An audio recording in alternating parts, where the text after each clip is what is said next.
이재명 대통령이 망국적 부동산의 정상화가 불가능할 것 같은가 표 계산 없이 국민을 믿고 비난을 감수하면 될 일이라고 했습니다. 지방선거가 다가오지만 손익 따지지 않고 집값을 잡겠다는 의지로 풀이됩니다.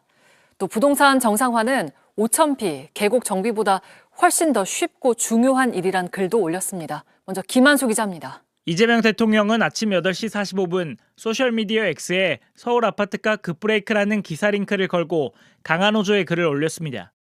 망국적 부동산 정상화는 불가능할 것 같은가라며 표 계산 없이 국민을 믿고 비난 감수만 하면 될 일이라고 했습니다. 부동산 정상화는 5,000피, 계곡 정비보다 훨씬 쉽고 더 중요한 일이라고도 했습니다. 계곡 정비는 경기지사 시절 계곡에 불법 식당 등을 차린 상인들과 담판 끝에 해결한 사건을 말합니다. 그러면서 다주택자 등을 겨냥해 이번이 마지막 기회였음을 곧 알게 될 것이라고도 했습니다. 야권 등에서 지방선거를 앞두고 쉽게 세금을 올리지 못할 거란 지적과 함께 양도세 보유세 상승이 되레 집값을 올리게 될 거란 비판을 하자 아예 표 계산이란 표현까지 쓰며 강하게 반박한 겁니다. 정부 공급 대책에 서울시 등 지자체가 반발하고 있는 것에 대해서도 글을 남겼습니다. 이 글에 앞서 새벽 1시 23분에는 공급 대책을 가로막는 주장에 대해 분노를 담아냈습니다. 태릉 골프장에 주택 6,800호를 공급하겠다는 정부 발표에 서울시가 반대하고 있다는 기사도 공유하면서 종묘와 고층 개발은 되고 태릉 옆 주택 공급은 안 되나라고 했습니다. 오세훈 서울시장을 정면으로 겨냥한 겁니다. 앞서 서울시는 지난 29일 정부가 용산국제업무지구 1만 호 공급안을 발표하자 사전에 합의되지 않았다며 반발한 바 있습니다. 전면전이라고 봐도 될 만한 오늘 이재명 대통령의 발언에는 공급 대책에 대한 지자체들의 반발이 영향을 미쳤습니다. 공급 대책은 교통이나 교육을 비롯한 기반시설 문제와 직결되기 때문에 지방선거 쟁점으로도 떠오르고 있습니다. 정치적 논리와 별개로 해당 지역에서는 매수 문의가 증가하는 등 기대 심리도 꿈틀거리고 있습니다. 정아람 기자입니다. 정부가 수도권에 주택 6만 채를 공급하는 129 대책을 발표하자 지자체들은 불만을 쏟아냈습니다. 현장의 여건, 지역 주민의 의사가 배제된 일방적인 대책은 과거 문재인 정부 8.4 대책의 실패를 반복하는 공연불이 될 것입니다. 서울시는 태릉 CC 일부가 문화유산 보존지역과 중첩되고 용산국제업무지구는 정체성을 지키려면 현안대로 8,000가구만 지어야 한다고 날을 세웠습니다. 경마장 부지 등이 선정된 과천시는 교통 등 기반시설이 해결돼야 한다고 했습니다. 지금도 교통이 방목 형상 때문에 굉장히 막히고 신규로 지정되고 한다고 한다면 그런 기반시설에 대해서 전혀 논의된 사항이 없으니까요. 6월 지방선거를 앞두고 정부와 지자체의 힘겨루기는 격화될 전망입니다. 후보 입장에서는 이제 주택이 부족하다 보니까 연끌을 한 것 같고요. 지자체 입장에서는 지방선거 앞두고 이거 반대 안 하면 주민들이 다 싫어하니까 이거는 양보할 수 없는 게임입니다. 이런 가운데 공급 대상 지역에선 매수 문의가 증가하며 기대 심리가 꿈틀거리고 있습니다. 과천 경마장 일대는 토지거래 허가구역 효력이 발생하기 전 막차 수요로 부동산 가격이 뛸 거란 기대감이 조성되고 있습니다.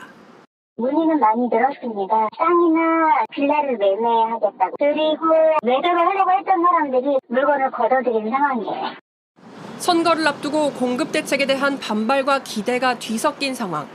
불가능할 것 같냐는 이 대통령 발언이 어떤 영향을 줄지 주목됩니다. 부동산 안정화에 대한 이재명 대통령의 발언이 잦아지고 있고 또 강해지고 있습니다. 청와대 취재팀장 유선희 기자와 함께 더 짚어보겠습니다. 자, 부동산 정상화는 5,000피나 계곡 정비보다 훨씬 더 쉽고 중요한 일이다라고 했어요. 이 쉽다는 말을 어떻게 해석을 해야 할까요? 그러니까 쉽다라는 말을 단어 그대로 이해하기보다는 대통령의 의지로 봐야 될 것 같습니다. 먼저 이 대통령이 쉽다라고 하면서 예를 든 게 5,000피 그리고 계곡 정비입니다. 이거 공통점이 있죠. 많은 사람들이 어려울 거라고 했지만 이 대통령이 결국에는 성공시켰던 일들입니다. 열흘 전, 그러니까 그때만 해도 4,000피 시절에 이 대통령의 발언 잠시 들어보겠습니다. 그래서 제가 4,000 얘기를 했던 거예요. 근데 5,000 얘기는 솔직히 아니고 5,000을 바라보는. 근데 5,000을 넘게 생겼어요, 지금.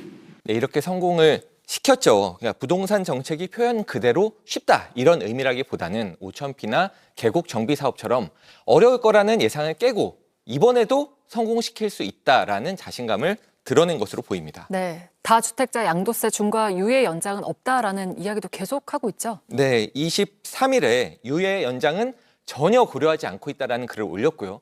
나흘 뒤 국무회의에서도 재차 언급을 했습니다. 들어보겠습니다. 다주택자 양도세 중과는 작년에 이걸 연장할 때 1년만 한다. 올해 5월 9일이 끝이다. 이건 이미 명백하게 예정된 거 아닙니까? 근데 당연히 연장하겠지 이렇게 기대하고 있고. 네, 대통령이 이 문제를 여러 번 언급하는 이유가 있을까요? 네, 이 대통령은 대선 후보 시절부터 세금으로 집값을 잡지 않겠다라고 해왔습니다.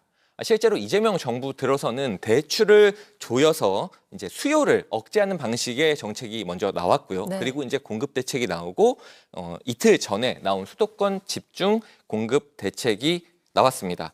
그러니까 이거는 그러고 나서 이제 투기 세력에 대한 얘기가 나온 것이거든요. 전면전을 하겠다. 그러니까 새로운 과세 정책은 나오지가 않았고 다만 예정돼 있던 과세 유예 기간을 원칙대로 해서 끝내겠다는 건데 그걸 마치 무슨 새로운 과세를 하는 것처럼 말하면 안 된다. 이런 점을 강조한 것으로 보입니다. 네, 그러니까 다주택자 중과 유예를 끝내는 건 새로운 세금을 부과하는 건 아니다라는 얘기인 거죠? 네, 맞습니다. 동시에 이 대통령은 이제 이 정책을 통해서 일부 투기성 다주택자로 경고의 대상을 이제 일종의 타겟팅을 정확하게 하고 있습니다. 집값이 더 오를 거라고 기대를 하면서 매물을 내놓지 않고 있는 일부 투기성 다주택자들로 범위를 좁혀서 압박 강도를 좀 높이고 이 사람들로 인해서 지금 피해를 보고 있는 무주택자라거나 아니면은 실거주 1주택자는 보호하겠다는 메시지로 보입니다. 네, 그리고 표 계산 없이 국민을 믿고 비난을 감수하겠다라고도 했어요. 네, 지방선거를 직접 언급하진 않았지만 선거를 앞두고 이렇게 표 계산이라는 단어를 쓴 거는 최근에 공급대책 발표 이후에 나온 서울시나 과천시 일각의 반발 등에 절대로 흔들리지 않겠다라는 의지를 드러낸 것으로 보입니다. 일시적으로 지방선거에서 일부 표를 잃는 한이 있더라도 집값을 잡겠다. 이거는 부동산 시장의 한 명의 정치인으로서 던질 수 있는 가장 강력한 경고장으로 보인다라는 해석이 많습니다. 네. 근데 이번에 이제 문제의식을 갖는 겁니다. 우리가 이제 신년 기자회견을 대통령이 했지 않습니까? 네. 거기에서 우리가 주요 두 가지 한번 질문과 답을 한번 좀 봤으면 좋겠는데. 부동산에 대한. 그렇습니다. 네. 그래서 관련해서 일단 다 아시겠지만 보수 경제지나 보수지들은 제일 먼저 부동산을 공격하고 싶어요. 그래서 가장 중요한 질문이에요. 그래서 먼저 이런 질문들이 나오죠. 그래서 이번에도 어떤 질문이 나오냐면 부동산 시장이 여전히 불안하다. 네. 그래서 관련해서 세제 정책을 어떻게 할 거냐 질문이 나왔습니다. 네. 그거에 대한 대통령의 발언을 한번 보겠습니다. 자, 한번 볼까요? 네. 세금으로 집값 잡는 거는 웬만하면 안 하겠다. 제가 최대한 뒤로 미루려고 하죠. 정책 수단은 본래 목표가 있어요. 세금은 아까 말씀드렸지만 국가 재정을 확보하기 위해서 국민들이 부담을 지우는 것인데 그걸 다른 정책 목표에 전용을 하면 부작용이 발생합니다. 가급적 안 하는 게 바람직하다. 마지막 수단으로 하는 게 제일 좋지 않겠냐. 마지막 수단. 네. 저는 굉장히 일리 있는 것 같은데. 네. 여기에서 문제를 지적합니다. 네네, 좋아요. 뭐냐면 세금은요. 국가의 재정을 확보하는 것도 중요한 목적이지만 네. 교정 과세라는 중요한 목적도 갖고 있어요. 세금은. 이거를 경제학에서는 피구세라고 하는데 무슨 얘기냐면 세상을 좋게 만들기 위해서 세금을 부과하는 것도 있다고요. 우리가 환경세를 왜 부과합니까? 세금 우리가 이렇게 국가 재정을 확보하기 위해서 환경세를 하는 게 아니에요. 환경오염을 금지시키기 위해서 과세를 하는 거죠. 그래서 세금은 단순한 중요한 목적이 있습니다. 재정을 확보하는 게 중요한 목적이기도 하지만 그거와 함께 또 중요한 목적은 뭐냐면 교정과세예요. 담배세 같이? 그렇습니다. 환경세, 환경부담세. 그러네, 그거 얼마 또. 안 돼요. 그렇지만 중요하지만 세상을 좋게 만들기 위해서 세금을 부과하는 거죠. 그래서 대통령은 이거에 대한 이해가 좀 필요하다. 그래서 부동산에 있어서 당연히 교정과세가 필요한 겁니다. 또 하나 문제가 뭐냐면 네. 지금 한국의 부동산 세금이 공정하지 않다는 거예요. 세금이 또 어떤 원칙이 있었냐면 공정해야 돼요. 그건 공정해야죠. 그렇죠? 예. 그런데 한국의 부동산 세금은 공정하지 않아요. 뭐와 비교해서 공정하지 않다는 그 거예요? 이유가 뭐냐면 네. 1번 차트를 한번 보여주세요. 최근에 5년간 강남 아파트가 50% 이상 가격 상승을 했습니다. 평균적으로요. 여러분 다 아시잖아요. 수십억 원이 올랐어요. 그런데 일부 지역은. 그런데 2번을 한번 보실게요. 서울의 종합부동산세 인당 세액은요. 오히려 줄었어요. 부동산의 가격은 올랐는데 세금은 떨어졌다? 네. 오 이거는 왜요? 이상한데? 왜 그런 거예요? 왜 그래? 공정하지 않으니까. 그러니까 뭐가 공정하지 않은데? 그러니까 깎아준 거야? 그렇죠.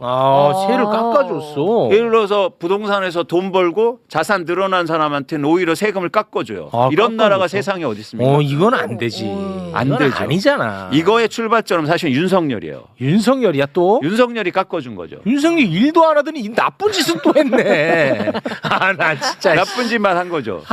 근데 이게 돌이켜지지 않고 있다고요. 이재명 정부 들어서도. 그래. 그렇죠. 윤석열 정부가 잘못한 거 지금 다 고치고 있지 않습니까? 다 고치고 있습니다. 근데 왜 부동산만 돌이키지 않는 거예요? 양도세는 돌이킨다 했잖아. 양도세. 그건 이따 얘기해. 이따 얘기해. 이따 화를 좀 낸 다음에. 죄송합니다. 화 낸 다음에 이제 화합하는 걸로. 예, 죄송합니다. 그걸 얘기하면 재미가 없잖아. 죄송합니다. 네. 네. 일단 그동안 지금 8개월 동안 공정하지 않다. 그 윤석열로 망가지거나 비정상이 된 것들이 많아요. 네. 이런 것들을 정권이 바뀌면서 정상화를 시키고 있어요. 근데 이거는 왜 정상화 시키지 않느냐? 그렇습니다. 그렇습니다. 그리고 또 하나 뭐냐면 이제는 이재명 대통령이 어떤 또 답을 하냐면 이겁니다. 기자회견 때 또 질의응답. 볼게요. 두 번째 답변. 그러니까 무슨 질문이고 무슨 답인지 얘기를 해주셔야지. 똑같은 질문이요. 왜 세금 못 할 거냐? 부동산 정책에 대해서. 그래서 첫 번째는 뭐냐면 나는 세금을 정부에서 재정 목적인데 그렇지. 이걸 교정 수단으로 활용하지 않겠다라고 했는데 그거에 대한 문제 하지만 지적했고. 마지막 수단으로는 활용할 수도 있다라는 거예요. 이게 두 번째 답인데 두 번째 이거죠. 함께 보시죠. 그 보유세 자꾸 얘기하니까 그 보유세 하면 부담되고 정치적으로도 옳지 않고 우리 국민들한테 부당한 부담을 줄 수 있으니까 50억 넘는 데만 하자. 50억 보유세 뭐 이런 얘기도 여러분 들어보셨을 거예요. 제가 한다는 얘기는 아닙니다. 그런 소문이 있더라라는 뜻입니다. 자, 요건 요 소문은 매불쇼에서 난 이거 보면서 이 소문의 진원지가 이광수랑 이 매불쇼인데? 아니 나는 진짜로. 그렇죠. 예. 맞습니다. 맞아, 저희가 근데? 처음 제일 먼저 한 얘기예요. 맞았어? 네. 나 보면서는 좀 뜨끔하더라고. 아니 대한민국에서 50억만 보유세 부과하자는 말을 한 사람 없어요. 나는 여기서만 들었거든. 여기서만 했어요. 맞아 근데? 맞아요. 매불쇼를 보고 있네.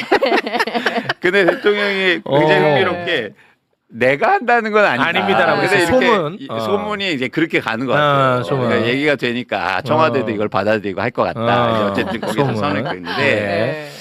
저는 이 부분에서 이제 문제 지적보다 필요성을 좀 얘기하고 싶은 거죠.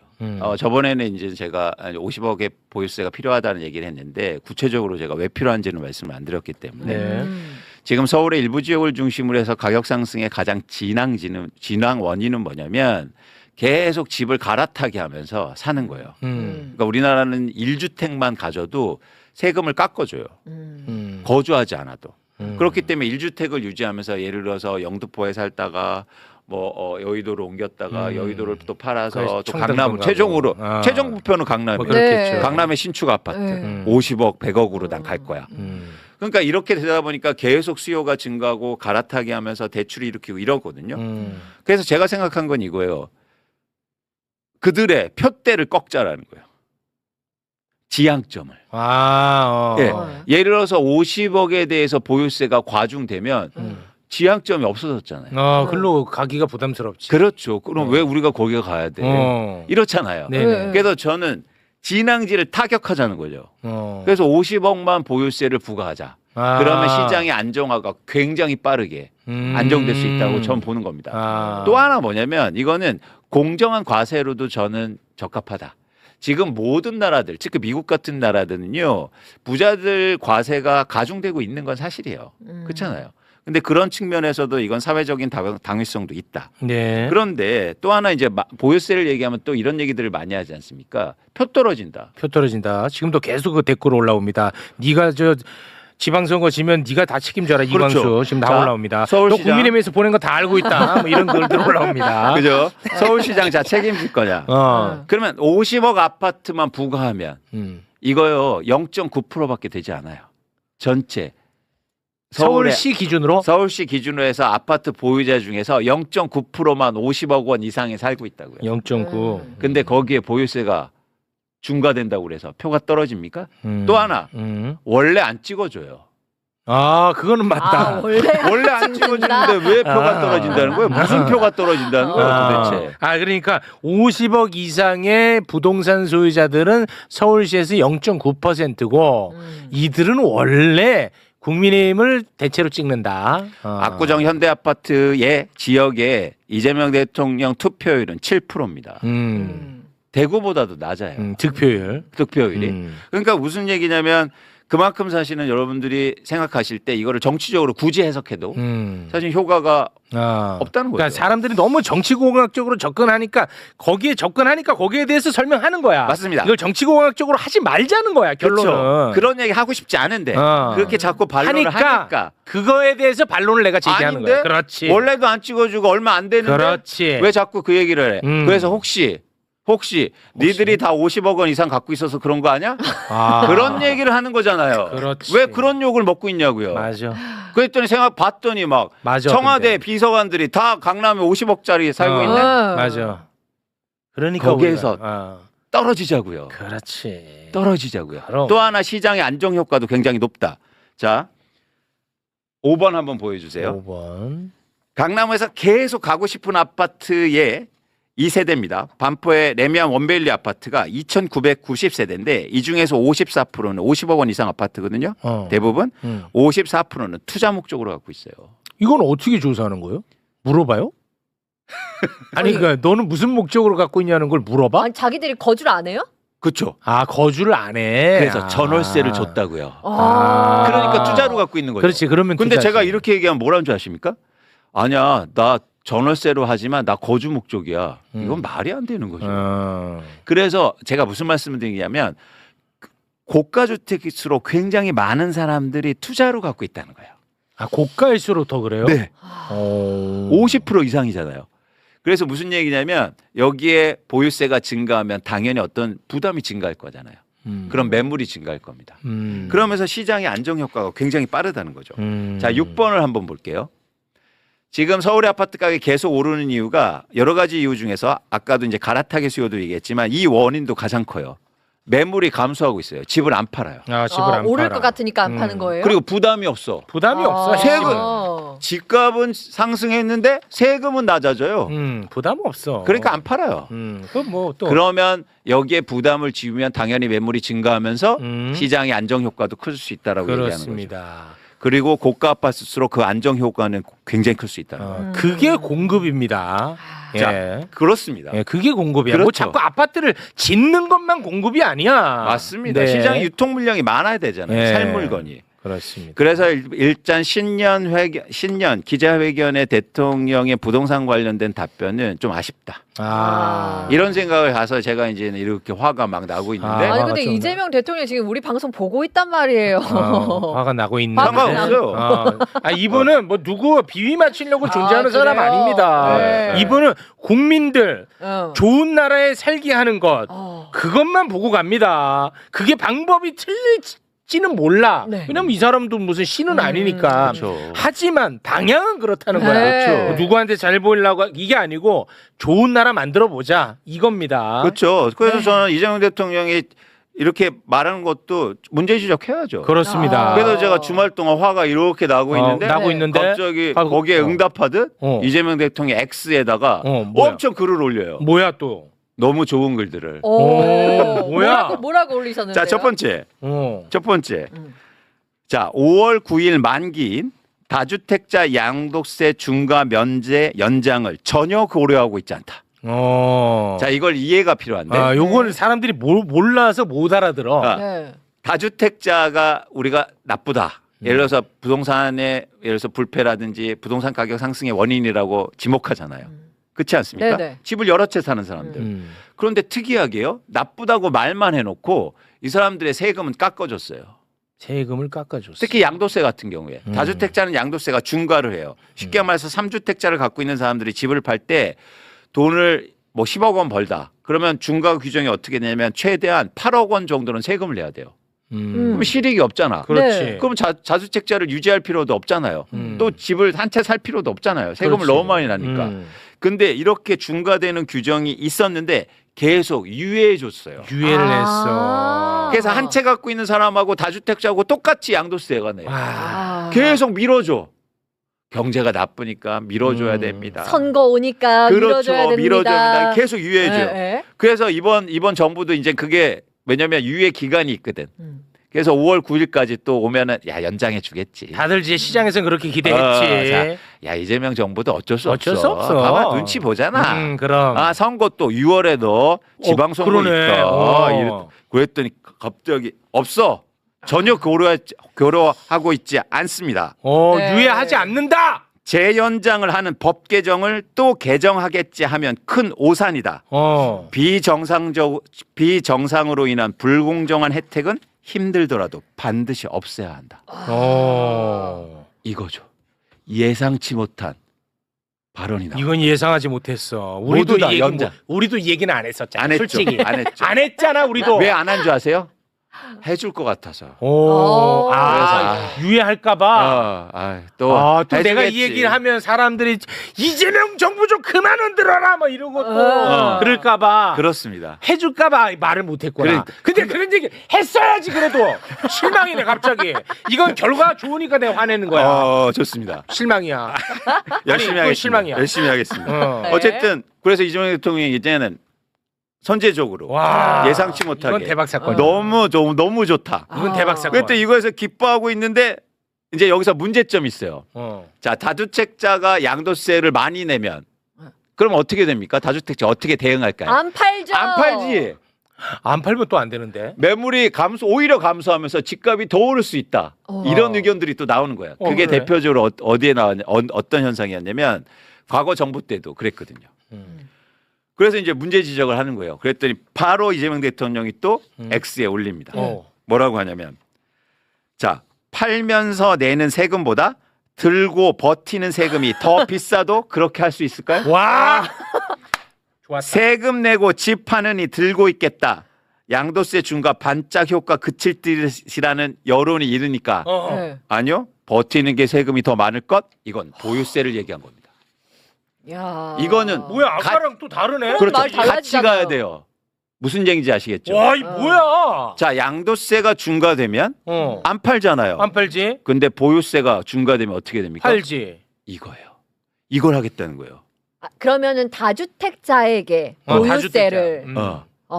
그렇죠. 그럼 여기까지 연결이 되는 거예요.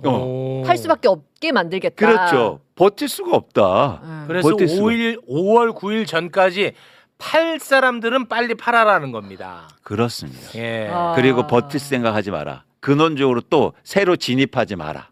이런 거예요. 그러니까 대한민국 언론은 이거 결국은 시장에 못 이겨서 결국은 다시 또 원점 갈 것이다라고 엄청 바람 잡던데.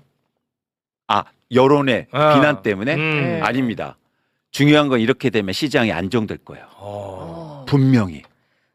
그러면 어떻게 됩니까? 주식시장하고 똑같은 거예요. 처음에 심지어요 한국 거래소도요 상법 개정을 반대했어요. 그런데 지금 주가가 5천이 가니까 상법 개정 반대하는 사람 있어요, 없어요? 없지. 왜냐? 보수 언론들 반대하는 사람 결과적으로 있어요. 도움 되잖아. 이거예요. 그럼 결과가 예를 들어서 아무리 비난하더라도 집값이 안정되면 아무도 이 얘기를 비난을 안 할 겁니다. 그렇지. 근거가 없어져요. 그렇지. 그래서 우리는 이제 이 정책을 주목해야 되는 거예요. 근데 거기서 한 발자국 더 나갔어요. 또 있어? 감동이었습니다. 자, 여기가 핵심이요. 뭐야? 뭐냐면 우리나라의 지금 가장 큰 문제가 제가 말씀드렸듯이 갈아타기 하면서 1주택을 유지하면서 계속 세금 혜택하고 투자하고 투기하는 사람들이 많다는 거예요. 네. 쉽게 말해서 부산에선 전세를 유지하면서 강남의 아파트를 살고 있는 그렇지. 사람. 그게 뭐야? 그런데도 심지어 어디를 보시냐면 7번을 볼게요. 1주택자들은 장기 보유 특별공제라고 해서 보유만 해도 양도세를 깎아줘요. 오래 살면은 오래 살면 네. 아니 거주하지 않아도. 거주하지 않아도 네. 보유 기간으로 네. 거주 기간이 아니고 그러니까 투자로 그냥 오랫동안 갖고 있으면 세금 깎아주는 나라예요. 집값은 계속 올라가고. 네. 그러면 이제 어떻게 하겠다는 거예요? 그런데 대통령이 X에 이렇게 올렸습니다. 와. 1주택도 1주택 나름. 만약 부득이 세제를 손보게 된다면 비거주용과 거주용은 달리 취급해야 공정하지 않을까요? 와! 자, 미쳤다! 자, 이건 굉장히 중요한 와, 얘기예요. 조용. 다주택자는 물론 비거주 1주택도 주거용이 아닌 투자, 투기용이라면 장기 보유했다고 세금 감면은 이상해 보인다. 자하특공제 제도가 매물을 막고 투기를 권장하고 있다. 여기에 대해서 개혁이 필요하다. 와. 근데 이게 야, 시장을 움직일 것보다 한국의 부동산의 큰 패러다임의 변화입니다. 우리나라는 1가구가 1주택자는 옹호해 줬어요. 맞아. 그거는 선이라고 생각했어요. 맞아. 근데 그 선이 악용되고 있는 거죠. 큰 패러다임의 변화예요. 이제 집은 거주하는 곳. 거주하는 곳이야. 아무리 1주택자라도 거주해야 돼요. 아 근데 제가 만약에 와. 갑자기 지방으로 발령을 가게 됐어요. 근데 서울에 집이 있어. 네. 이걸 팔고 가야 돼요 그러면? 다 봐줘요. 이건 봐줘요? 그런 건 다 봐줍니다. 아. 그런 거에 대해서 자꾸 이런 거 어떻게 될 거 나올 거잖아요. 맨날 나와. 다 봐줘. 다 봐줘야 돼. 다 봐줘. 다 봐줘. 그런 사람 다 봐줄 거야. 아. 철저하게 1주택을 갖고 있는데 투자로 투기로 갖고 있는 사람. 근데 여기서 이 워딩이 더 중요해요. 또 있어. 또 있어요? 뭐냐면 이 말 중에서 그동안은 투기만 얘기했어요. 근데 투자하는 사람에 대한 단어도 썼다는 게 되게 중요해요. 오. 패러다임이 진짜 바뀌는 거야. 생각의 큰 변화예요. 이거는 집으로 돈 벌 수 있다는 생각은 이제는 버리자는 거야. 맞습니다. 그래서 너무 감동인 거예요. 진짜 이렇게 됐으면 좋겠다. 이제는 실행의 문제입니다. 실행이에요. 그렇죠? 실행하느냐가 관건이에요. 실행. 예. 우리가 실제로 그래서 6월 전에 왜냐하면 6월에 모든 게 그 이후에 세제가 또 결정되거든요. 6월 전에 입법 과정을 거쳐서 이게 지방선거하고 관련 없이 대통령이 말한 것처럼 입법 과정을 거쳐서 시장에 실제로 도입되고 그리고 선거 전에 부동산 시장이 안정되는 모습을 보이면 우리는 진짜 압승할 거예요. 그리고 진보 정부에서 유일하게 부동산 시장을 안정시킨 정부로 남을 겁니다. 와, 그러면 역사적으로 가슴 뛰지 않습니까? 가슴 뛰어. 주식 시장 활성화시키고 부동산 시장 이건 병입니다. 그렇죠. 이 병이야. 그렇죠. 한 사람이 백채 갖고 있고 집 없어가지고 이게 말이 되냐? 백채요? 아파트 1000채 들고 있어요. 이건 병. 이런 나라가 어디 있어요? 이런 나라가요. 그래서 모두 다 부동산 때문에 괴롭고 그래. 그런 상황. 이건 아니잖아. 우리 아이들이 어떻게 살라고요? 그래. 그러면 그동안 근데 공교롭게도 진보 정부에서 항상 부동산 가격이 폭등했단 말이에요. 근데 유일하게 진보 정부에서 부동산 가격을 안정시키고 생산적인 자본 시장이 가격이 오르고 그런 과정 속에서 모든 국민들이 사실은 자본의 혜택을 누린다면 이건 완전히 큰 세상. 그럼 우리 고 이해찬 의원님이 네. 바라던 그 세상. 그렇습니다. 네, 그러면 장기 집권할 수 있다. 좀 그렇게 좀 가보자. 아니, 이거 용기 좀 내봐. 그런데 좀. 지금이 가장 중요해요. 1월, 2월이요. 1월, 2월이 이 시점. 이 시점이에요? 네. 1월 다 갔는데요. 예. 빨리요. 그래서 빨리. 예, 빨리. 용기 이 내자. 시간을 놓치면 안 돼요. 중요합니다. 네. 예, 예.